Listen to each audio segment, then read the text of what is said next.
Hello friends, Namaskar. I am your facilitator and guide Dr. Arun Kumar, present here to discuss about the category 6 about your institution and department. इस category के अंतर्गत हम इन बिंदुओं पर विचार करेंगे। पहला बिंदु है हिस्ट्री और मिशन ऑफ इंस्टीट्यूशन और यूनिवर्सिटी। इसके विषय में संक्षेप में पहले भी हम लोग चर्चा कर चुके हैं, लेकिन जब इस कैटेगरी के लिए स्पेशली इन बिंदुओं के बारे में चर्चा करेंगे तो वो थोड़ा सा विशद होगा, विस्तार से होगा। अब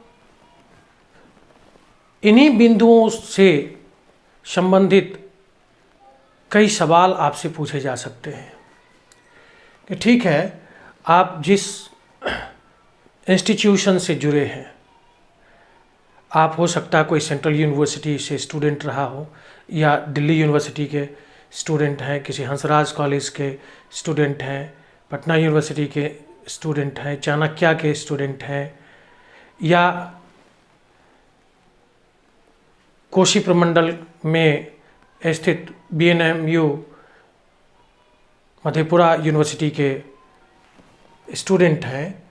तो ऐसे में यह लाजमी होता है, this is important to ask question related to the history of that institution. आपको हिस्ट्री के बारे में पूछा जा सकता है। मिशन तो मोर और लेस कॉमन होता है, जो इंस्टीट्यूशन का या यूनिवर्सिटी का जो मिशन होता है वो कॉमन होता है। मिशन ऑफ इंस्टीट्यूशन और यूनिवर्सिटी कॉमन होता है। होता क्या है कि सबों के लिए समान शिक्षा का उपाय करना, सबों के लिए समान अवसर उत्पन्न करना, सबों के, चाहे वह डाउन ट्रेडन पीपल हो या एफ्लुएंट क्लास के पीपल हो, सभी के बच्चों के उच्च शिक्षा को आसान बनाने का मिशन होता है इंस्टीट्यूशन और यूनिवर्सिटी का। बहुत सारे और पॉइंट्स बनाए जा सकते हैं। तो इस पॉइंट के अंतर्गत इस तरह के सवालों और जवाबों को अपने आप डायरी में नोट कर सकते हैं। दूसरा पॉइंट है history of the subject and department. जितने सब्जेक्ट्स हैं, सभी सब्जेक्ट का कोई ना कोई इतिहास रहा है, ओरिजिन रहा है कि कहाँ से, किस तरह से वह सब्जेक्ट अपने प्रारंभिक रूप में फिर आधुनिक रूप में आया, और उस सब्जेक्ट्स का ही कोई ना कोई डिपार्टमेंट होता है। तो history of subjects and department के बारे में बात करेंगे। फिर contribution of your subjects for the society and nation. सभी विषयों का कुछ न कुछ कंट्रीब्यूशन होता है समाज के प्रति, समाज में जो आने वाली पीढ़ियाँ होती है उन पीढ़ियों के प्रति, और समाज और पीढ़ियों के प्रति अगर कोई दायित्व का निर्वाह कोई विषय कर रहा है तो वह ऑटोमेटिकली वह राष्ट्र के लिए भी होगा। तो सभी सब्जेक्ट बच्चों को के बौद्धिक विकास का साधन तो है ही, ताकि साथ ही साथ उसके और पक्षों का भी विकास करता है। उसके मानसिक विकास, उसके शारीरिक विकास, उसके बौद्धिक विकास, संज्ञानात्मक विकास, सारे विकास जो है सब्जेक्ट्स, जितने सब्जेक्ट्स हैं, जितने विषय है, उसी से निकलता है। अगला सब्जेक्ट्स है, पॉइंट्स है, काइंड्स और types of courses being offered by the department. अब एक ही सब्जेक्ट से कहीं किसी यूनिवर्सिटी में साइंस की डिग्री दी जाती है, किसी यूनिवर्सिटी में आर्ट्स की डिग्री दी जाती है। उदाहरण के तौर पर ज्योग्राफी बहुत सारी यूनिवर्सिटी में अगर ज्योग्राफी से कोई पोस्ट ग्रेजुएट होता है उसको एमए की डिग्री प्राप्त होती है, लेकिन किसी किसी यूनिवर्सिटी में एमएससी की डिग्री दी जाती है। इसी तरह से अलग अलग डिपार्टमेंट में, अलग अलग सब्जेक्ट्स में, डिपार्टमेंट में अलग अलग तरह के कोर्सेज तैयार किए जाते हैं, फ्रेम्ड किए जाते हैं। ये काम आपको जो नियामक संस्था है, यूजीसी है, एआईसीटीई है, इस तरह की जो संस्थाएं हैं वह संस्थाएं इन बिंदुओं का निर्धारण करता है। Kinds and types of student come to study your subjects. इस बिंदु में देखते हैं कि किस तरह के बच्चे, किस प्रकार के बच्चे आपके सब्जेक्ट को पढ़ने के लिए प्रेरित होते हैं। अब किसी बच्चे को अगर मेडिकल लाइन में जाना है, शुरू से ही वह अपने परिवेश में, अपने परिवार में डॉक्टरों के प्रति, चिकित्सकों के प्रति सम्मान का भाव देखा है, तो स्वाभाविक है उस बच्चा के मन में भी डॉक्टर बनने का जुनून सवार होगा, डॉक्टर बनने की एक मनसा और पिपासा जन्म लेगी। किसी बच्चे को अगर आईएएस बनना है, आईपीएस बनना है, आईएफएस बनना है, तो बनने का वह सोचता है, तो ऐसे में कुछ बच्चे ऐसे विषयों का चयन करना पसंद करता है जो विषय उनके ऑप्शनल के साथ साथ जीएस के मैक्सिमम पार्ट को कवर करता है। आप उदाहरण के तौर पर देखे होंगे कि जो कोर्सेज का चयन किया जाता है, जो ऑप्शनल पेपर्स का चयन किया जाता है UPSC, provincial public service commissions में, देखा जाता है कि उसमें ज्योग्राफी, हिस्ट्री, पॉलिटी, इन विषयों को ज़्यादातर कैंडिडेट्स लाइक करते हैं अपने ऑप्शनल पेपर में, क्योंकि ज्योग्राफी जैसे सब्जेक्ट जो है जीएस पेपर का तकरीबन 48% कवर करता है। ऐसे में ज्योग्राफी एक ऑप्शनल पेपर तो तैयार ही हो जाता है और जीएस का 48% पार्ट उसका ज्योग्राफी पढ़ने के चलते तैयार हो जाता है। तो इस तरह से विषयों के चयन में बच्चों का जो ऑब्जेक्टिव्स होता है, गोल्स होता है, वह उसका प्रमुखता होता है। अगला पॉइंट है develop your understanding of position you are applying for. अच्छा, कोई किसी खास पद के लिए अप्लाई किया है, उसके लिए इंटरव्यू देने गया है, तो उस पद के बारे में उनको पूरी तरह से जानकारी होनी चाहिए कि वह पद क्या है, किस तरह का है, उसकी क्या गरिमा, उसका क्या कार्य है,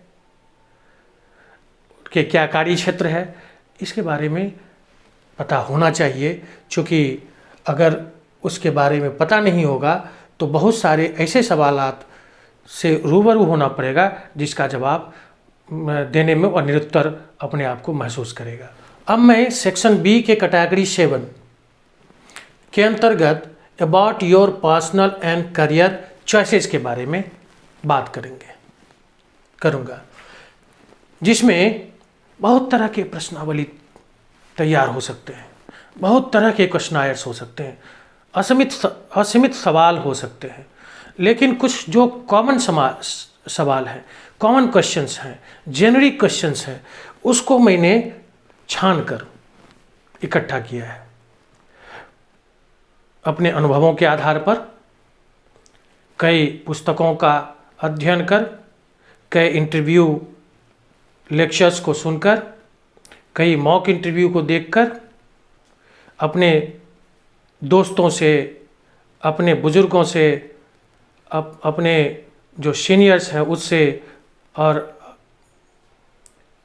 एनसीसी और स्पोर्ट्स के काल में जब हमारे कमांडिंग ऑफिसर, कंपनी कमांडर, हमारे सीनियर्स हमें तैयार करते थे, जब मैं पूरे बिहार में एक बेस्ट कैडेट के रूप में चयनित हुआ था, तो उस क्रम में मुझे कई इंटरव्यू के दौर से गुजरना पड़ा। और कंपनी कमांडर को होता था कि मेरा यह कैडेट मेरे कंपनी का नाम करे, तो उन्होंने बहुत सारा टिप्स दिया, तो मुझे एक अनुभव, एक्सपोजर प्राप्त हुआ। और जब मैं बटालियन स्तर पर चला गया तो मेरे बटालियन कमांडर को होता था कि ये ग्रुप में लीड करे हमारा बटालियन। तो हमारे कमांडिंग ऑफिसर हमें ट्रेनिंग दिया करते थे और बताते थे, इंटरव्यू का टिप्स दिया करते थे, तो वहाँ एक एक्सपोजर मिला। फिर जब मैं ग्रुप स्तर पर गया तो ग्रुप स्तर पर बहुत सारे कैंडिडेट्स के बीच हमारा कंटेस्ट होता था, कंपटीशन होता था, हज़ार नंबर का टेस्ट होता था। उसमें फिर ग्रुप स्तर पर हमको तैयार किया जाता था। ग्रुप कमांडेंट होते थे, कंपनी कमांडेंट होते थे, बटालियन कमांडेंट होते थे। कलेक्टिवली वे लोग फिर ट्रेन अप करते थे ताकि मैं स्टेट लेवल पर अपने डायरेक्टरेट के स्तर पर चयनित हूँ और अपने स्टेट के तरफ से आरडीसी परेड न्यू दिल्ली में बिहार को रिप्रेजेंट करूँ। तो इस तरह से मुझे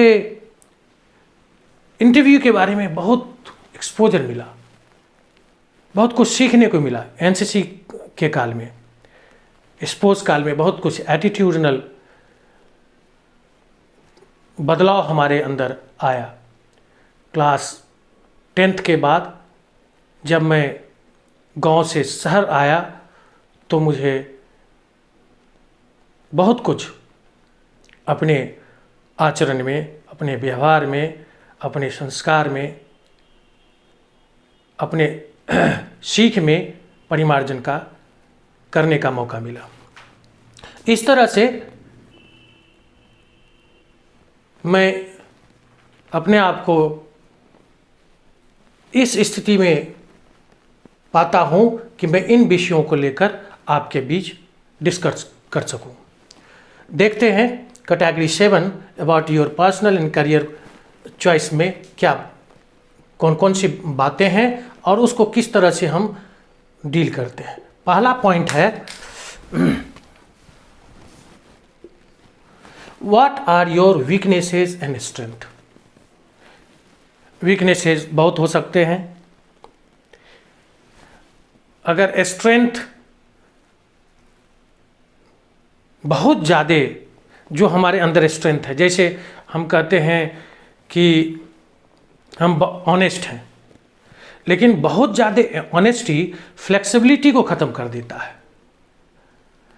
जब आपको मैनेजमेंट चलाना होता है, एडमिनिस्ट्रेशन चलाना होता है, तो वैसे में कई बार आपको कॉम्प्रोमाइज़ भी करना होता है सिस्टम के साथ, जनता के साथ, जनता के भलाई को, जनता के कार्यों को ध्यान में रख के कई बार कॉम्प्रोमाइज़ करना पड़ता है, नियमों को शिथिल करना पड़ता है। तो ऐसे स्थिति में अगर हम ऑनेस्टी को एट पार रखेंगे, ऑनेस्टी के साथ एकदम स्टिक होकर रखेंगे, तो फ्लेक्सिबिलिटी नहीं रहेगी और ऑनेस्टी ही आपका वीकनेस हो जाएगा। तो कोई भी स्ट्रेंथ को इतना बढ़ा मत दीजिए कि वो आपका वीकनेस हो। आप वीकनेस के तौर पर कह सकते हैं आई एम इमोशनल, लेकिन अगर आप कहते हैं कि I am too much emotional, तो इमोशन से बहुत काम नहीं चलता है। अगर बहुत ज़्यादा इमोशंस में आ जाएंगे तो हो सकता है कि आप एक अधिकारी हैं ज़िले में और आप अपने ज़िले में निकले हैं भ्रमण पर और रास्ते में कहीं आपको कोई एक्सीडेंट में कोई सड़क पर गिरा हुआ नज़र आया और पता चला कि वह घायल अवस्था में है, तो उस समय आप वहाँ बैठ के रोने लगेंगे तो काम नहीं चलेगा। अरे बाप रे बाप, कितना कट गया, कितना चोट लग गया। आप इमोशनल हो जाएंगे तो यह काम नहीं चलेगा। आपका फर्स्ट एंड फॉरमोस्ट रिस्पॉन्सिबिलिटी है कि उसको क्विक फर्स्ट एड मिले और फिर उसको लेके हॉस्पिटल तक उसको पहुंचाया जाए। ये पहला दायित्व है। बहुत ज़्यादा इमोशन से काम नहीं चलेगा, इमोशनल नहीं होना है। अगर स्ट्रेंथ के तौर पर ऑनेस्टी को बहुत ज़्यादा डिग्री देंगे तो वह भी वीकनेस हो जाएगा। तो इसमें तारतम्यता बनाए रखना है। अगला है what are your hobbies and passions and interest. देखिए हॉबीज पैशंस दोनों एक ही चीज़ है, इंटरेस्ट अलग चीज़ है। हमको बहुत सारे काम में मन लगता है, हमें मोबाइल पर गेम खेलना भी पसंद होता है, उसमें भी रुचि है। हमें साइकिलिंग करना भी अच्छा लगता है, हमें लूडो खेलना अच्छा लगता है, चेस खेलना अच्छा लगता है, हमें टीवी देखना अच्छा लगता है। तो ये इंटरेस्ट में आ गया। लेकिन उसी इंटरेस्ट में जो सबसे ज़्यादा हमको पसंद होता है, जो कार्य जिसको बार बार करने का मन करता है, जिसमें हम रच बस जाते हैं, वही हमारा हॉबीज और पैशन होता है, हॉबीज या पैशन होता है। हाँ, ये परिवर्तनशील है।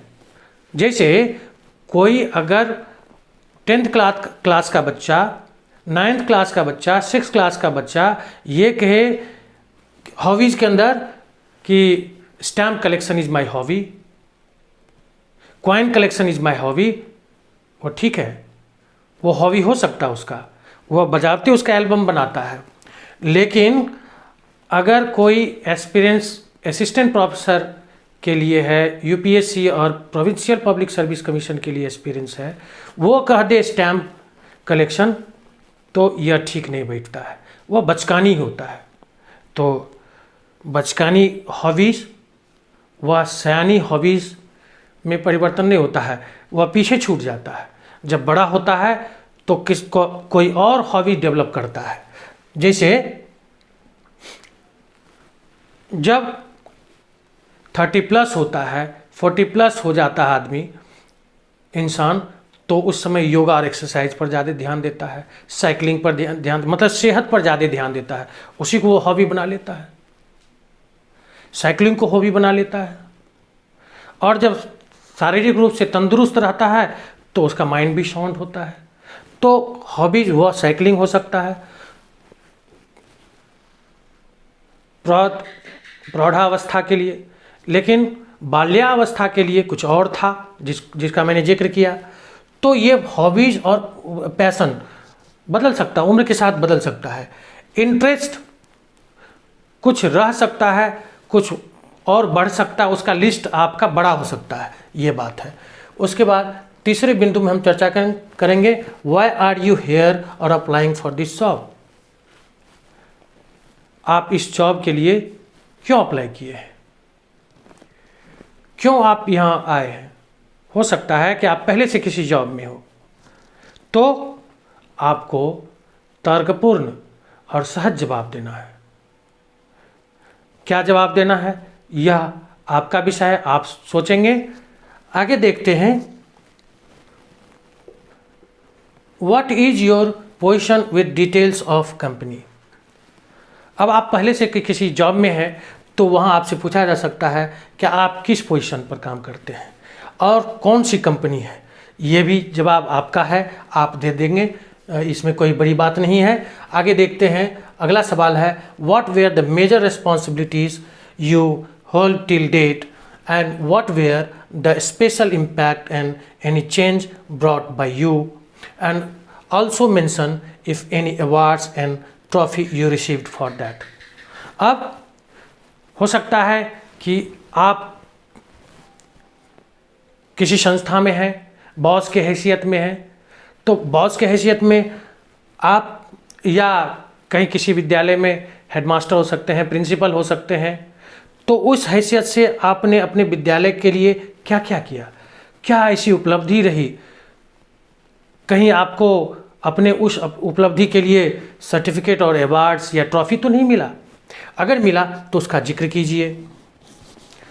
और आपके आने के बाद, आपके उस पद पर आने के बाद आपके विद्यालय में या आपके संस्था में किस तरह का परिवर्तन हुआ, इसको हाईलाइट करना है।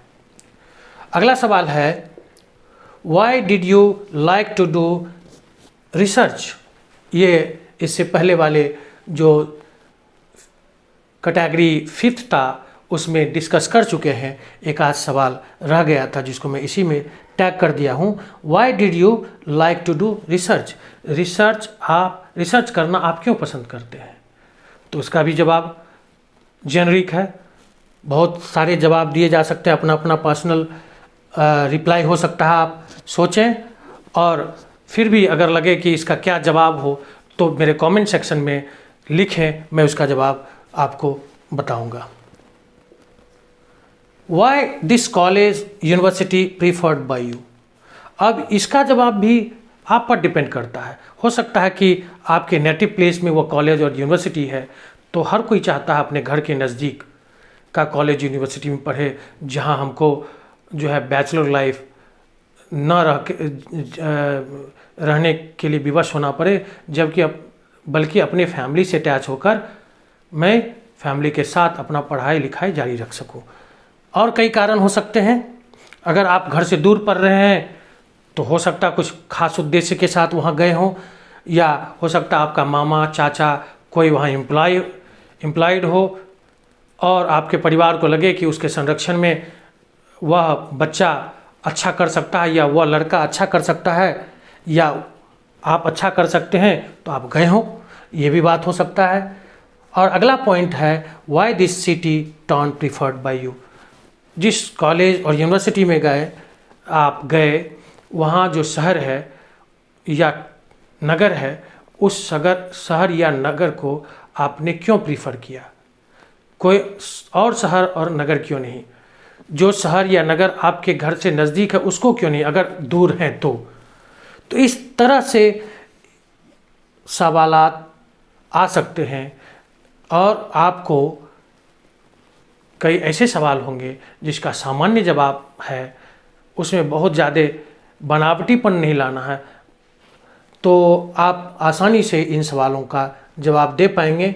फिर भी अगर किसी सवाल का जवाब जो स्पेशली आपको लगे कि नहीं इसका जवाब हमें मुझसे ही जानना है, तो आप कमेंट सेक्शन में लिखेंगे, मैं उसका जवाब अपने हिसाब से दे पाऊँगा। वैसे आपका जवाब हो सकता है कि वह डिफरेंट हो। इसी के साथ इस दोनों सेक्शन का चर्चा समाप्त हुआ। जय हिंद।